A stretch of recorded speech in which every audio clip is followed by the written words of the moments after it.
বন্ধুরা, আজকে নিউ ইয়ারে আমরা রাইস বানাচ্ছি। এই যে সব কাটা হয়ে গেছে, আছে কাজু কিশমিশ, চিকেন, গাজর দিয়ে দিয়েছি, চিকেন পকোড়া করেছি। এই চাল গরম করে গরম জলের মধ্যে নুন আর তেল দিয়ে ছেড়ে দিলাম, তেজপাতা দিয়ে। আলু ভাজা হচ্ছে, তেজপাতা, দারচিনি, শুকনো লঙ্কা গোটা ফোড়নে ছেড়ে দিলাম, আদা, শুকনো লঙ্কা বাটা, জিরে দিইনি, জিরে গুঁড়ো দেবো, আর রসুন একসঙ্গে পেস্ট করে, হলুদ দিলাম 3 চামচ, জিরের গুঁড়ো 2 চামচ ছোট,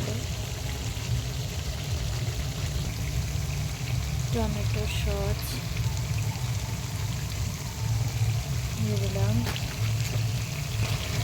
ছেড়ে এসছে। এবার চিকেনটা তোমার একটু লেবু দিয়ে মেখে রেখে দিয়েছিলাম যাতে এটা ভালো সব দিয়ে দিচ্ছি চিকেনটা।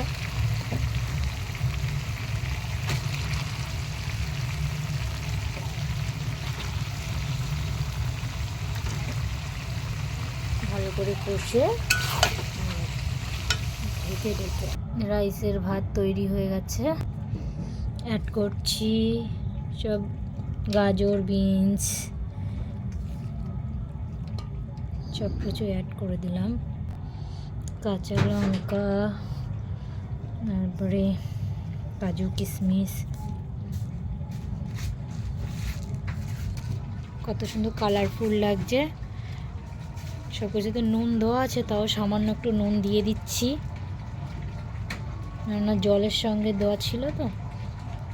শুকনো খোলা লঙ্কা, গোলমরিচ, ধনে সব কিছু মিশিয়ে মশলা করে দেব। এটা মিক্সারে গুঁড়ো করে নিয়েছি যাতে দানা না পড়ে গালে। গুঁড়ো মশলা ছড়িয়ে দিলাম, এবার ঘি দিয়ে দিলাম,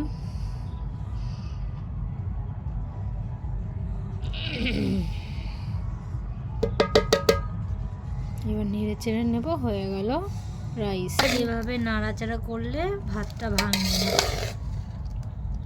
সাইড থেকে নিতে হবে, নিয়ে এভাবে নাড়তে হবে আস্তে আস্তে করে।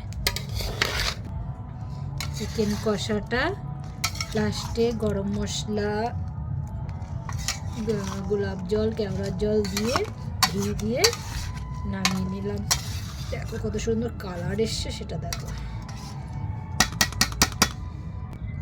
দারুণ সেন্ট বেরোচ্ছে।